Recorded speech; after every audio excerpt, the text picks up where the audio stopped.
In this video, we're going to talk about fuse testing. And a lot of you may be familiar with fuses that you can actually visually see the element in a glass fuse, and you can see the element inside the fuse where it's burned up. But in treadmills, a lot of the times they use ceramic fuses and closed fuses that are a little different, that you actually need a meter to test. There can be as few as none or as many as 3 or 4 treadmill fuses in one of these treadmills. Generally what you have is a fuse for each system, so to speak. You might have one that delegates power supply to the console, or one that is in circuit with the lift motor.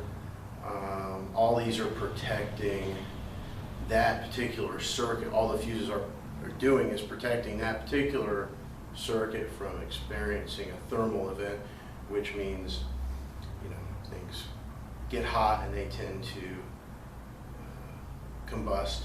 So that's what, if a fuse weakens and then opens up, the circuit will be cut and you won't have any sort of thermal activity going on.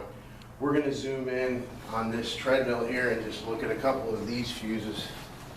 On here there are two that stick out immediately, and they're right on top here. And if I don't know what that goes to, what system, but you can see it's got 2 prongs.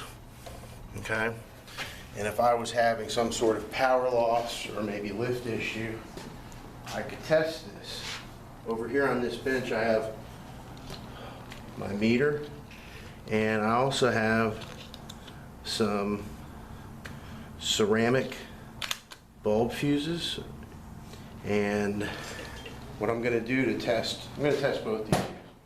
What I'm going to do here is turn on my meter and set it to my omega sign, which is your resistance or ohms, and it has the little sound wave. It has the little sound wave symbol there, and you know you're on the right setting if you touch your 2 leads together and you hear that beat. The meter's telling us we do have continuity, so the circuit is closed. All right, so what we do is we take our 2 leads and we can touch them to both of these prongs here.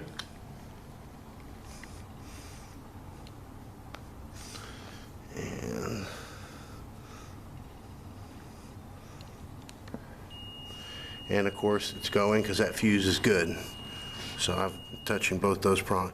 Again, this one doesn't have prongs, it just has these ends here, and I'm touching here, so that fuse is good.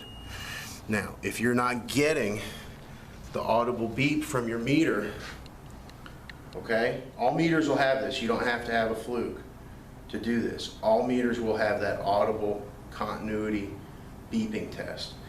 So this particular meter we do sell. You can call in and order one.